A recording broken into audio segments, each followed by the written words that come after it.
California में एक cancer के बहुत बड़े डॉक्टर थे। उनका नाम था मार्क केनन। उन्हें एक बार किसी कॉन्फ्रेंस में जाना था, वहां पर वे मुख्य अतिथि थे। लेकिन जिस दिन उन्हें जाना था उस दिन इतनी आंधी तूफान आया कि सारी फ्लाइटें वहां पर बंद हो गई थी।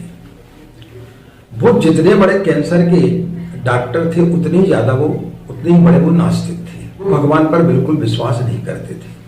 उनके पास में जो भी व्यक्ति उनके जीवन काल में आया वो बिल्कुल ठीक होकर के गया। उनसे बड़ा कैंसर का डॉक्टर कोई नहीं था। जब आंधी तूफान आया, सारी फ्लाइटें रद्द हो गई और उनको जाना बहुत जरूरी था, तब उन्होंने सोचा कि टैक्सी किराए से कर ली जाए, लेकिन कोई टैक्सी खाली नहीं मिली। घर की गाड़ियों को देखा तो कोई भी ड्राइवर नहीं मिला। तब उन्होंने किराए की गाड़ी लेकर के वो रवाना हुए। 2-3 घंटे का सफर ही उन्होंने तय किया था कि अचानक फिर से तूफान काफी ज्यादा हो गया। सामने देखा एक मकान था। उस मकान में जाकर के उन्होंने शरण ली, विश्राम किया, भोजन आदि किया। तो उन्होंने उस घर की मालकिन से बोला कि आप भी भोजन कर लें। तो उसने बोला कि नहीं, मैं पहले प्रार्थना कर लेती हूं, उसके पश्चात मैं भोजन करूंगी। तो उन्होंने बोला कि मैं ये प्रार्थना इत्यादि पर कभी भी भरोसा नहीं करता हूं, लेकिन फिर भी आप मुझे बताएं कि आप प्रार्थना किसकी करने के लिए जा रहे हैं। तो उन्होंने बताया कि बाजू के कमरे में मेरा बच्चा है, उसे कैंसर हो गया है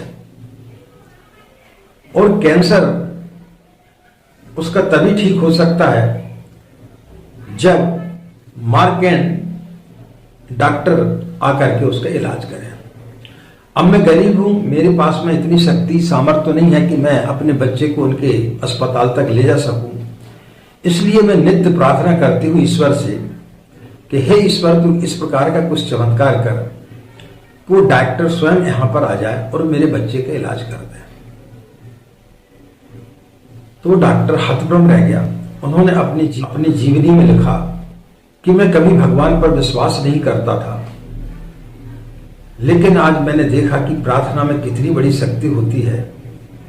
ईश्वर को मुझे उस महिला तक पहुंचाना था, इसलिए उन्होंने आंधी तूफान लाया और ऐसी स्थिति निर्मित की कि मुझे उसके घर में जाकर के ठहरना पड़ा और फिर मुझे उसका बच्चे का इलाज करना पड़ा।